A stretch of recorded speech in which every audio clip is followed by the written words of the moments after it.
بسم اللہ الرحمن الرحیم۔ شروع کرتا ہوں اللہ تعالیٰ کے نام کے ساتھ جو بڑا مہربان نہایت رحم کرنے والا ہے۔ ابو ہریرہ رضی اللہ عنہ کہتے ہیں کہ میں طور پہاڑی پر آیا تو وہاں مجھے کعب احبار رضی اللہ عنہ ملے، تو میں اور وہ دونوں ایک دن تک ساتھ رہے۔ میں ان سے رسول اللہ صلی اللہ علیہ وآلہ وسلم کی حدیثیں بیان کرتا تھا اور وہ مجھ سے تورات کی باتیں بیان کرتے تھے۔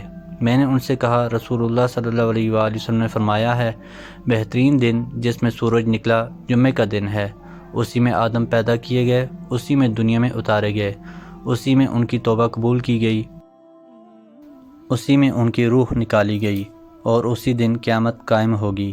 زمین پر رہنے والی کوئی مخلوق ایسی نہیں ہے جو جمعے کے دن قیامت کے ڈر سے صبح کو سورج نکلنے تک کان نہ لگائے رہے، سوائے ابن آدم کے۔ اور اس دن میں ایک گھڑی ایسی ہے کہ کسی مومن کو یہ گھڑی مل جائے اور نماز کی حالت میں ہو اور وہ اللہ سے اس ساعت میں کچھ مانگے تو وہ اسے ضرور دے گا۔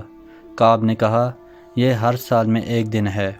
میں نے کہا، نہیں، بلکہ یہ گھڑی ہر جمعہ میں ہوتی ہے۔ تو کعب نے تورات پڑھ کر دیکھا تو کہنے لگے، رسول اللہ صلی اللہ علیہ وآلہ وسلم نے سچ فرمایا ہے، یہ ہر جمعہ میں ہوتی ہے۔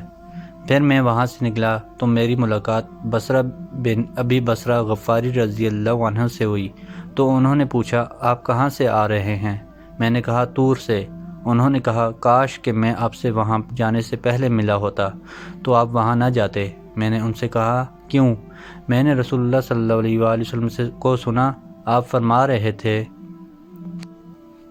سواریاں استعمال نہ کی جائیں، یعنی سفر نہ کیا جائے مگر 3 مسجدوں کی طرف، ایک مسجد الحرام کی طرف، دوسری میری مسجد یعنی مسجد نبوی کی طرف، اور تیسری مسجد بیت المقدس کی طرف۔ پھر میں عبداللہ بن سلام رضی اللہ عنہ سے ملا تو میں نے کہا، کاش آپ نے مجھے دیکھا ہوتا۔ میں طور گیا تو میری ملاقات کعب سے ہوئی۔ پھر میں اور وہ دونوں پورے دن ساتھ رہے۔ میں ان سے رسول اللہ صلی اللہ علیہ وآلہ وسلم کی حدیثیں بیان کرتا تھا اور وہ مجھ سے تورات کی باتیں بیان کرتے تھے۔ میں نے ان سے کہا، رسول اللہ صلی اللہ علیہ وآلہ وسلم نے فرمایا، دنوں میں بہترین دن جمعہ کا دن ہے جس میں سورج نکلا، اسی میں آدم پیدا کیے گئے، اسی میں دنیا میں اتارے گئے، اسی میں ان کی توبہ قبول ہوئی، اسی میں ان کی روح نکالی گئی، اور اس میں قیامت قائم ہوگی۔ زمین پر کوئی ایسی مخلوق نہیں ہے جو قیامت کے ڈر سے جمعے کے دن صبح سے سورج نکلنے تک کان نہ لگائے رہے، سوائے ابن آدم کے۔ اور اس دن میں ایک گھڑی ایسی ہے کہ جس مسلمان کو وہ گھڑی نماز کی حالت میں مل جائے اور وہ اللہ سے کچھ مانگے تو اللہ تعالیٰ اس کو وہ چیز ضرور دے گا۔ اس پر کعب نے کہا، ایسا دن ہر سال میں ایک ہے؟ تو عبداللہ بن سلام رضی اللہ عنہ نے کہا، کعب نے غلط کہا۔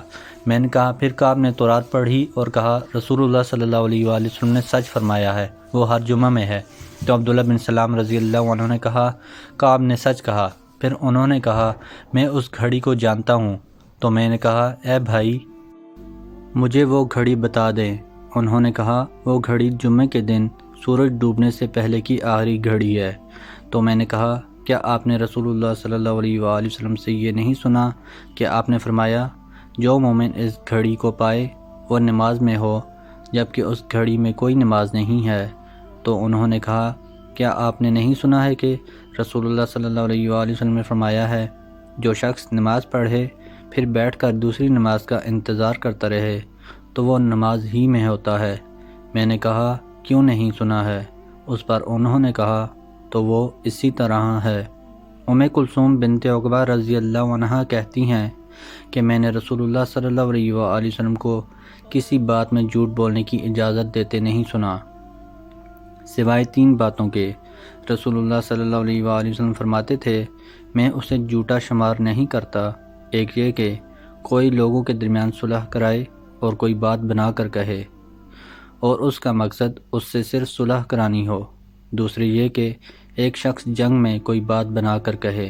تیسرے یہ کہ ایک شخص اپنی بیوی سے کوئی بات بنا کر کہے اور بیوی اپنے شوہر سے کوئی بات بنا کر کہے۔ محترم دوستو، اللہ تعالیٰ سے دعا ہے اللہ تعالیٰ ہمیں ان حدیث پر عمل کرنے کی توفیق عطا فرمائے۔ اللہ تعالیٰ ہمیں دونوں جہانوں میں کامیابیاں عطا فرمائیں، آمین۔ جزاکم اللہ خیراً کثیرا، والسلام علیکم ورحمۃ اللہ وبرکاتہ۔